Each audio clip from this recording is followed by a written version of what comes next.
यानी आप एक FBI की तरह, रॉ की तरह एक पैरेलल विजिलेंस डिपार्टमेंट शुरू करना चाह रहे हो, वो भी बिना मालूम ही नहीं चलता है कि दिल्ली एक स्टेट नहीं, एक यूनियन टेरिटरी है। और दिल्ली क्योंकि यूनियन टेरिटरी है, इसलिए यूनियन टेरिटरी के लॉज यहाँ पे अप्लाई होंगे। और LG का रोल जो ये नकारना चाहते हैं, कॉन्स्टिट्यूशन को तार-तार करना चाहते हैं, अराजकता फैलाना चाहते हैं। नमस्कार सर, क्या नाम है? मेरा नाम डॉक्टर आशीष है। मैं जिला केशवपुरम में सोशल मीडिया प्रमुख के दायित्व पे हूँ। जी, पूरा मामला क्या है जो आम आदमी पार्टी का जासूसी कांड खुलकर सामने आया है? पूरा मामला तो बड़ा ही शर्मनाक है दोस्त, क्योंकि यहाँ पे आम आदमी पार्टी ने भेड़ की खाल में भेड़िए का काम किया है। 2015 में जब वो चुन के आए थे, वो भी प्रचंड बहुमत के साथ, तो सफलता उनके सर चढ़ के नाचने लगी। इसलिए वो सारे काम करने लगे जो उनको नहीं करने चाहिए। उदाहरण के रूप में उन्होंने एक ऑर्गेनाइजेशन, एक संस्था का गठन किया जिसका नाम रखा अपना फीडबैक यूनिट, FBU के नाम से। अच्छा, नाम से क्या लगता है, फीडबैक यूनिट। और कहा क्या गया कि ये करप्शन को रोकने में ये फीडबैक लेने के काम में आएगी। लेकिन अब ध्यान दीजिएगा, ये जो फीडबैक यूनिट खोला गया, ये ना तो LG साहब की परमिशन से खोला गया। अच्छा, इसमें एम्प्लॉय कौन रखे गए? एम्प्लॉय रखे गए IB और पुलिस डिपार्टमेंट के रिटायर्ड, वो लोग जो इंटेलिजेंस करने में माहिर हैं, ऐसे लोगों को इसका एम्प्लॉय रखा गया।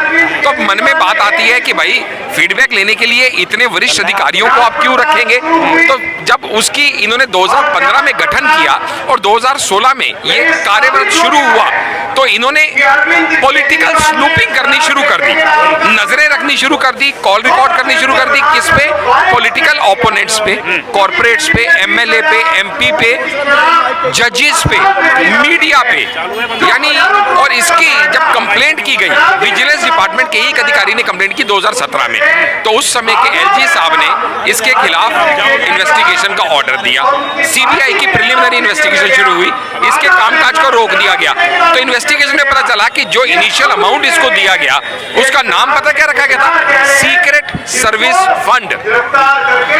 यानी आप एक FBI की तरह, रॉ की तरह एक पैरेलल विजिलेंस डिपार्टमेंट शुरू करना चाह रहे हो, वो भी बिना परमिशन के, और उसके बाद लोगों के ऊपर जासूसी कर रहे हो। और कोई भी इस तरह की रिपोर्ट होती है, वो LG को जाती है। लेकिन इन्होंने 700-800 रिपोर्ट जो बनाई, वो सारी की सारी रिपोर्ट्स किसको भेजी? डायरेक्ट CM ऑफिस को। यानी कॉन्स्टिट्यूशन को तार-तार करने का कोई ऐसा रास्ता और कोई ऐसा जरिया इन्होंने छोड़ा नहीं। शुरू से कहते आए हैं आम आदमी पार्टी के नेता लोग, खासकर अरविंद केजरीवाल, कि मैं अराजक हूं। कोई सिटिंग CM कभी 26 जनवरी को राजपथ पे लेटने की धमकी देगा कि मैं परेड नहीं होने दूंगा? ये बड़े गर्व से देते हैं। चाहे LG हो, चाहे प्राइम मिनिस्टर हो, चाहे पुलिस हो, चाहे कोर्ट हो, इनको हर किसी के ऊपर इल्जाम लगाना है और झूठे इल्जाम लगाना है। शूट एंड स्कूप की इनकी पॉलिसी है और उसके बाद माफिया मांगते फिरना है। हम नई तरह की राजनीति लेके आएंगे, ये कह के आने वाले जो इनको बनाने वाले थे, चाहे वो अन्ना हजारे हो, जो इनके साथी थे, चाहे वो कुमार विश्वास हो, किरण बेदी हो, एक एक करके सबको ये निकालते चले गए, क्योंकि इनको सिर्फ अपने मन की चाहिए। पर केजरीवाल का कहना है कि हाँ, आम आदमी पार्टी में सारे लोगों को क्लीन चिट मिल चुकी है, ऐसा कुछ नहीं सामने आ रहा है। देखिएगा, क्लीन चिट अगर मिल गई होती तो आज इनके इतने मिनिस्टर जेल में सड़ ना रहे होते, चाहे वो हेल्थ मिनिस्टर है। अब अगला नंबर ही एजुकेशन मिनिस्टर का है, क्योंकि आप खुद समझिएगा, जब ये कमेटी का गठन हुआ था ना, उस समय विजिलेंस डिपार्टमेंट के हेड जो थे, वो खुद डिप्टी CM मनीष सिसोदिया थे, और उनके कहने पे ही ये सारा कांड किया गया है। उनकी छत्र छाया में ही ये सारा षड्यंत्र रचा गया है। इसीलिए CBI ने LG साहब से उनके अगेंस्ट FIR करने की परमिशन मांगी थी, जिसको कल रात को मिनिस्ट्री ऑफ होम अफेयर से अप्रूव कराने के बाद LG साहब ने वो परमिशन दे दी है। अब वो दिन दूर नहीं जब इनके खिलाफ FIR दर्ज होगी और ये जेल की सलाखों के पीछे अपने बाकी मंत्रियों के साथ ये भी पहुंचे होंगे।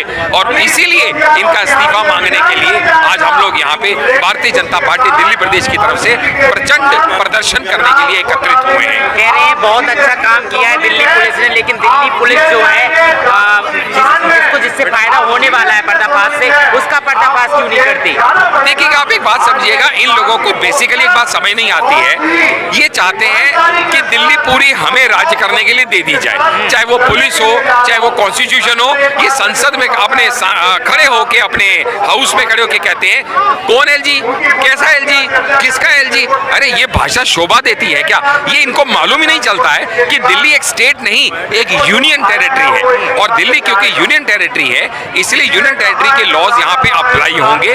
और एलजी का रोल जो ये नकारना चाहते हैं, कॉन्स्टिट्यूशन को तार-तार करना चाहते हैं, अराजकता फैलाना चाहते हैं, चाहे वो मेयर ना चुनने देने को लेके हो, चाहे वो आर्म्ड फोर्सेस पे सवाल उठाना हो, चाहे वो अडानी के खिलाफ गलत बयानी करनी हो, हर एक गलत काम में ये लिप्त आपको पाए जाएंगे। क्योंकि अराजक लोगों को सिर्फ चर्चा में रहने का विषय, इनका एक इकलौता विषय है। इनको काम कोई नहीं करना, इनको इल्जाम लगाना है। चाहे तो कभी जब पंजाब में इनकी सरकार नहीं थी तो दिल्ली के प्रदूषण की जिम्मेदार पंजाब की पराली थी। आज पंजाब में इनकी सरकार है तो आज उस प्रदूषण की जिम्मेवार जो है वो बेचारे गरीब लोग जो हर गली चौराहे पे बैठ के अपनी आग सेकने के लिए जरा सा दो लकड़ी जला लेते हैं, तो इन्हें लगता है प्रदूषण के लिए वही जिम्मेवार है। इनको सिर्फ इल्जाम लगाना है अपनी नाकामयाबी का किसी ना किसी के ऊपर, और वो इल्जाम लगा के भाग जाना है।